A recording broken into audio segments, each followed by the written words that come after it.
ইজতেমা মাঠ থেকে যুক্ত হচ্ছেন রফিকুল ইসলাম খান এবং কাজী ফয়সাল। শুরুতে যাচ্ছে কাজী ফয়সালের কাছে। কাজী ফয়সাল, ইজতেমা এলাকার আশেপাশে সভা সমাবেশ নিষিদ্ধ করেছে পুলিশ, এখন সেখানকার কি অবস্থা? আপনার পেছনে আইনশৃঙ্খলা বাহিনীদের দেখা যাচ্ছে।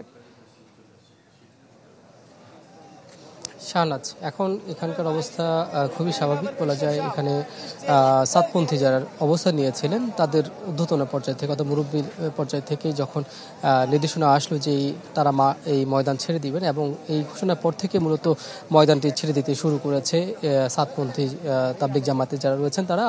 আমরা যদি একটু ক্যামেরা ঘুরিয়ে দেখাই, আপনি দেখবেন যে এখানে কি অসংখ্য সাতপন্থী রয়েছেন, যারা মুসল্লি রয়েছেন তারা কিন্তু এই সড়ক দিয়ে হেঁটে চলে যাচ্ছেন। তারা তাদের মাল সামানা নিয়ে তারা ছুটে চলছেন তাদের নিজ নিজ গন্তব্যে। তো এখানে কিন্তু যে কোনো ধরনের অপ্রীতিকর পরিস্থিতি মোকাবেলায় আইনশৃঙ্খলা রক্ষাকারী বাহিনীর সদস্যরা উপস্থিত রয়েছে। এখানে আমরা দেখতে পাচ্ছি যে সেনাবাহিনীর সদস্যরা উপস্থিত রয়েছে, বিজিবি সদস্যরা উপস্থিত রয়েছে, এছাড়াও র্যাবের সদস্যরা কিন্তু এখানে উপস্থিত রয়েছে। এখানে শুধুমাত্র ঢাকা মেট্রোপলিটন পুলিশের থেকে নির্দেশনা আসেনি, গাজীপুর মেট্রোপলিটন পুলিশের থেকে নির্দেশনা এসেছে যে এখানে কড়াকড়ি অবস্থান নেবে আইনশৃঙ্খলা রক্ষাকারী বাহিনী, এবং এখানে যে কোনো ধরনের সভা সমাবেশ নিষিদ্ধ রয়েছে।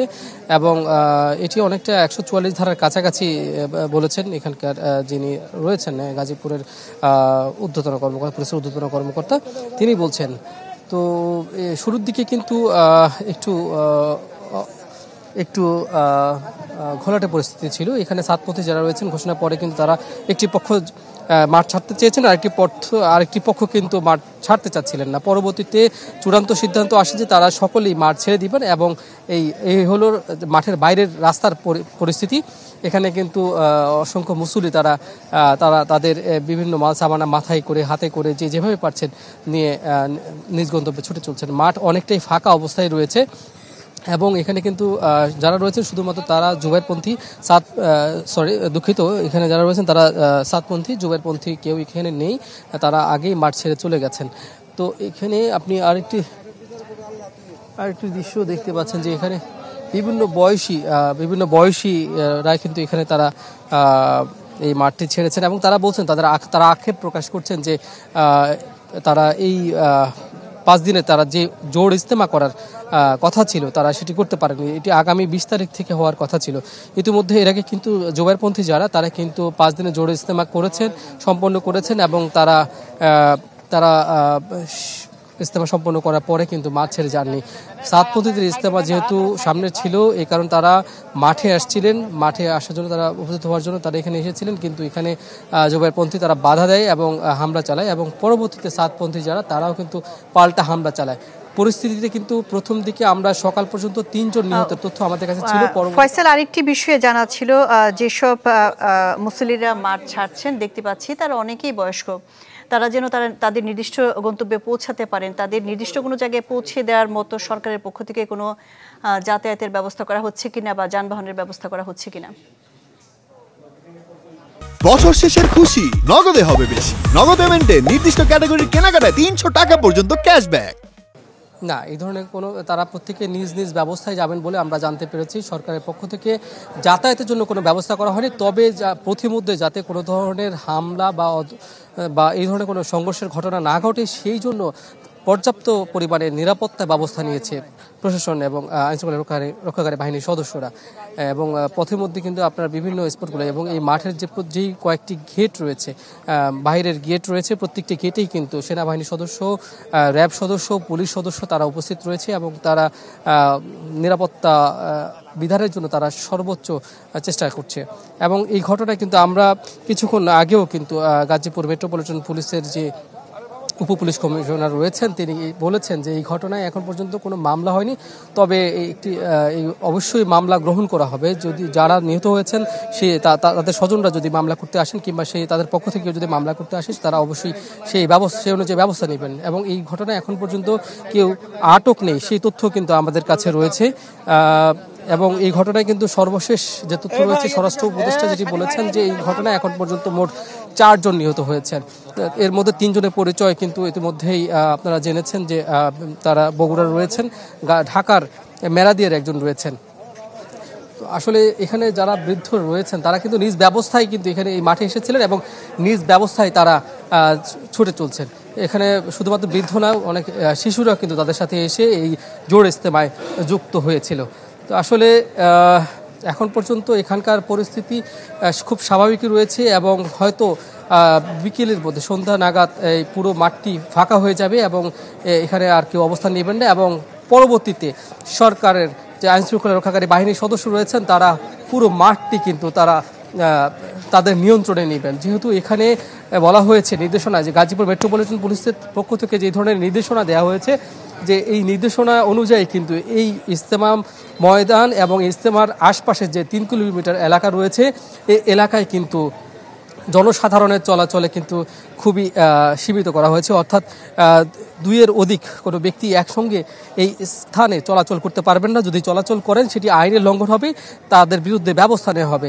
সেই তথ্য কিন্তু আমাদের কাছে রয়েছে এবং নির্দেশনা যেটি রয়েছে যে এখানে এই এলাকায় ধারালো কোনো অস্ত্র, দেশি বা বিদেশি কোনো অস্ত্র বহন করা যাবে না, ধার্য কোনো পদার্থ নিয়ে চলাচল করা যাবে না এবং কোনো ধরনের। কাজী ফয়সাল, আরেকটি বিষয়ে জানতে চাচ্ছিলাম যে এই হত্যাকাণ্ডের ঘটনায় এখন পর্যন্ত কোনো মামলা হয়নি এবং পুলিশ কাউকে গ্রেপ্তার করতে পারেনি। এই ইজতেমা ময়দান নিশ্চয়ই সিসি ক্যামেরার আওতায় ছিল, যারা অপরাধী সংঘর্ষের সাথে জড়িত নিশ্চয়ই তাদেরকে সিসি ক্যামেরার যে ফুটেজ দেখে গ্রেপ্তার করা হবে। এই বিষয়ে আপনার প্রশাসনের সাথে কোনো ধরনের কথা হয়েছে কিনা?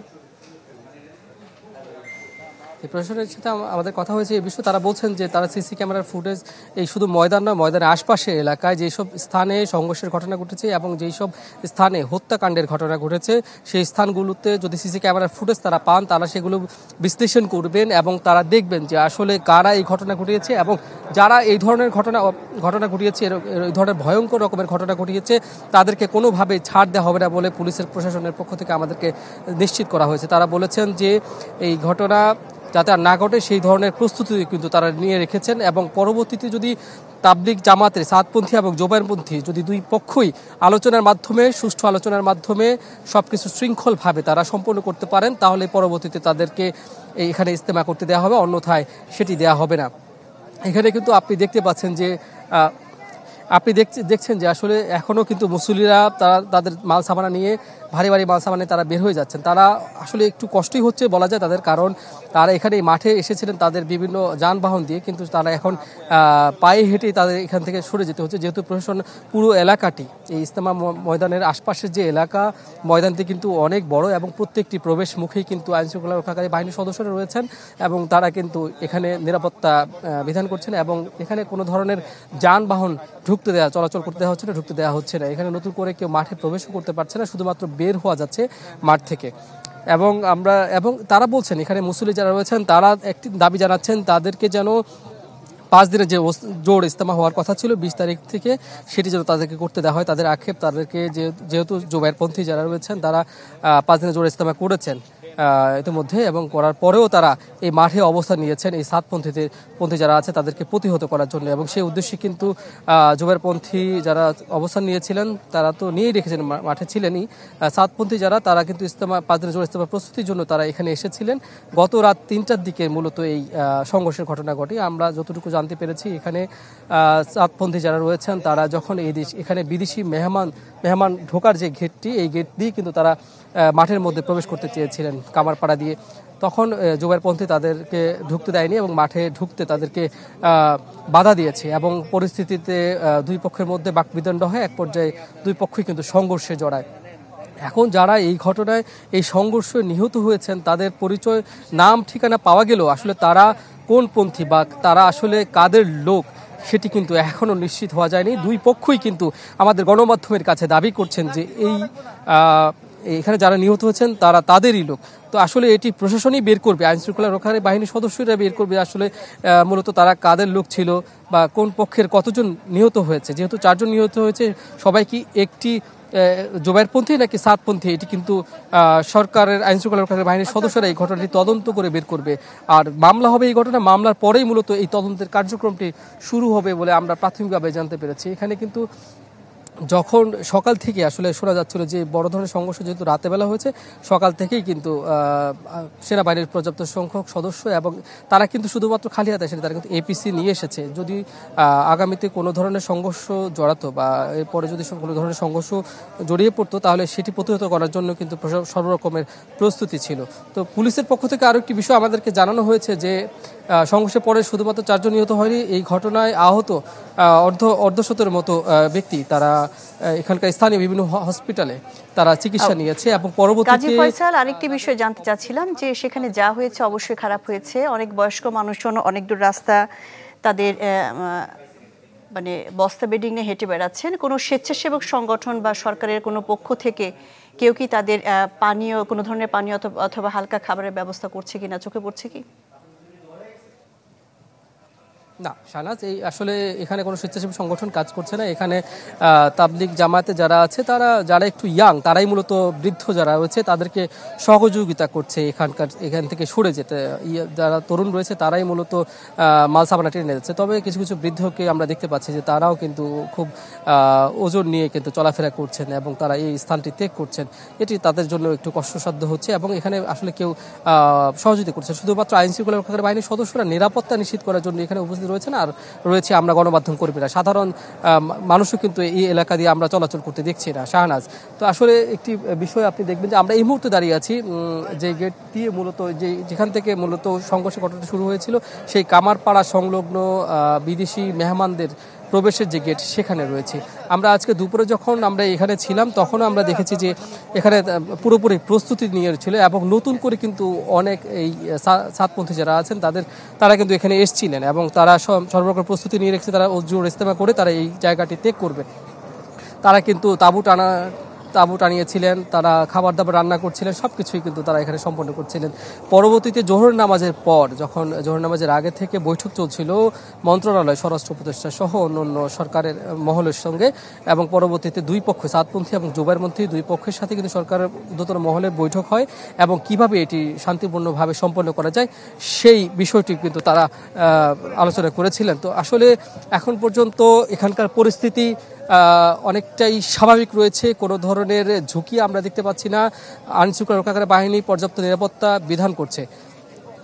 শাহনাজ, এখান থেকে এই ছিল আমার কাছে সর্বশেষ তথ্য। জি কাজী ফয়সাল, আপনি খবর সংগ্রহ করতে থাকুন। টঙ্গী থেকে আমাদের সাথে যুক্ত হয়েছিলেন কাজী ফয়সাল, জানাচ্ছিলেন সেখানকার এখনকার পরিস্থিতি।